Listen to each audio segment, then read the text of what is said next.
First and foremost, I would spend summers in West Virginia and just being around the mothers of this community. A lot of them had herbal remedies for tummy aches because I would eat too much candy. Picking honeysuckles and, eating the nectar. I mean, there was all types of things that I learned, but I wanted to further my knowledge of herbal remedies, so I worked as a massage therapist and I started making products. And then I got my bachelor's degree, and then I decided to get my master's degree in therapeutic herbalism. And so it kind of built on what I already knew about plants, but it gave me the scientific knowledge to be able to come up with formulas that really work. It gave me access to finding research. Going to United Plant Savers and working with Paul Strauss was eye-opening because he actually makes products, but he also has a plant sanctuary, which I was like, oh, that was like my best experience ever.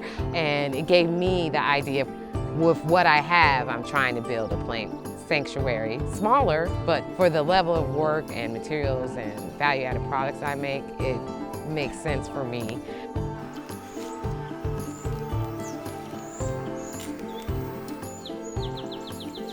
My overall business philosophy is to work with the scraps you're given, because that's what my family did. My grandmother, my grandfather, my great-great-grandparents, they had multiple diverse forms of income.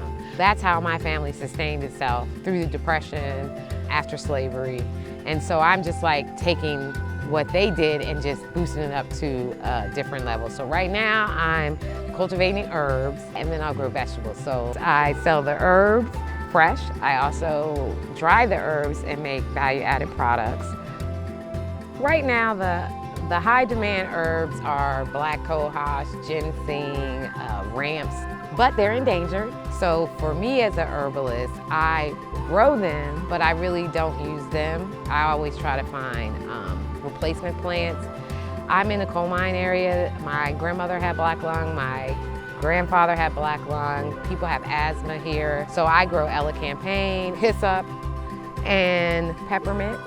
I keep a lot of lung herbs.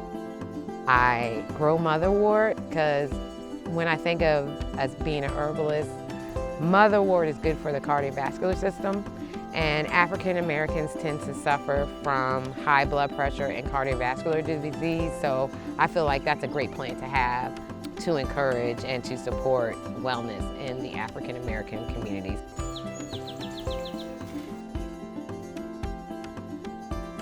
You have to just always be creative. Don't be scared. This was just a vision in my mind 5 years ago that I'm going to be a forest farmer. It's a very small plot, but I have a profitable business. I'm not making millions of dollars, but I'm not in the red. It does help sustain me. And you always have to look at what's sustainable. You want to do crop rotation. You want to make sure the soil is good. Perennials are your friend. Native perennials are your friend. So if you live in an area, find out what grows here. Find out what you can do with those products. You have to educate yourself. Selling fresh produce is good, but making value added will always make your money better, because you're taking a little bit of product and you're processing it into another product that's going to make you more money than selling fresh herbs any day.